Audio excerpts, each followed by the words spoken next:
കോൺഗ്രസ് സ്ഥാനാർത്ഥികളെ ഇന്നറിയാം.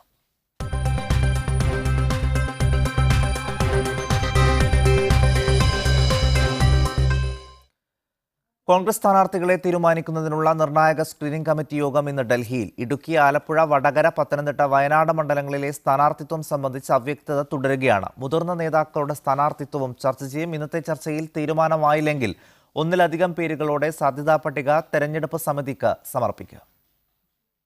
സ്ഥാനാർത്ഥി നിർണയ ചർച്ചകൾ ഇനിയും നീണ്ടാൽ ജയത്തെ ബാധിക്കുമെന്ന ആശങ്ക ശക്തമാണ്. അതിനാൽ ഇന്നത്തെ സ്ക്രീനിംഗ് കമ്മിറ്റി യോഗത്തിൽ നേതാക്കൾക്ക് തീരുമാനത്തിലെത്തേണ്ടതുണ്ട്. യോഗത്തിൽ സംഘടനാകാര്യ ചുമതലയുള്ള AICC general secretary KC Venugopal, കേരളത്തിന്റെ ചുമതലയുള്ള AICC general secretary Mukul Wasnik, KPCC president Mullappally Ramachandran, പ്രതിപക്ഷ നേതാവ് രമേശ് ചെന്നിത്തല എന്നിവർക്ക് പുറമെ AK ആന്റണിയും ഉമ്മൻചാണ്ടിയും എത്തും. ഉമ്മൻചാണ്ടിയുടെ നിലപാടിനെ ആശ്രയിച്ചിരിക്കും പത്തനംതിട്ടയിലെയും ഇടുക്കിയിലെയും തീരുമാനം. ഉമ്മൻചാണ്ടി പത്തനംതിട്ടയിൽ മത്സരിക്കാൻ തയ്യാറായാൽ ആന്റണി മണ്ഡലം മാറിയേക്കും. ഇടുക്കിയിൽ ഡീൻ കുര്യാക്കോസും ജോസഫ് വാഴക്കനും സാധ്യതാ പട്ടികയിലുണ്ട്. ആലപ്പുഴ, വടകര, വയനാട് മണ്ഡലങ്ങളിലും വ്യക്തത ആയിട്ടില്ല.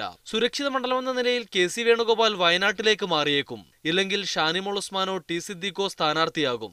ആറ്റിങ്ങലിൽ സാധ്യതയുള്ള അടൂർ പ്രകാശിനെ ആലപ്പുഴയിലേക്ക് മാറ്റുന്നതും ആലോചനയിലുണ്ട്. വടകരയിൽ KK രമയെ പിന്തുണക്കുന്നതിലും ധാരണയായിട്ടില്ല. കോൺഗ്രസ് മത്സരിക്കാനാണ് തീരുമാനമെങ്കിൽ T സിദ്ദീഖിനാണ് മുൻതൂക്കം. എറണാകുളത്ത് KV തോമസിനാണ് സാധ്യത. ഹൈബി ഈഡന്റെ പേരും ഉയർന്നിട്ടുണ്ട്. ശശി തരൂർ, കൊടിക്കുന്നിൽ സുരേഷ്, MK രാഘവൻ, K സുധാകരൻ, ദിവ്യ ഹരിദാസ്, സുബ്ബയ്യ റായ് എന്നിവരുടെ കാര്യത്തിലും കഴിഞ്ഞ യോഗത്തിൽ ധാരണയായിരുന്നു. ചാലക്കുടിയിൽ ബെന്നി ബെഹനാൻ, തൃശൂരിൽ TN പ്രതാപൻ എന്നിവരുടെ കാര്യത്തിലും ഏകദേശ ധാരണയായിട്ടുണ്ട്. മീഡിയ 1, ഡൽഹി.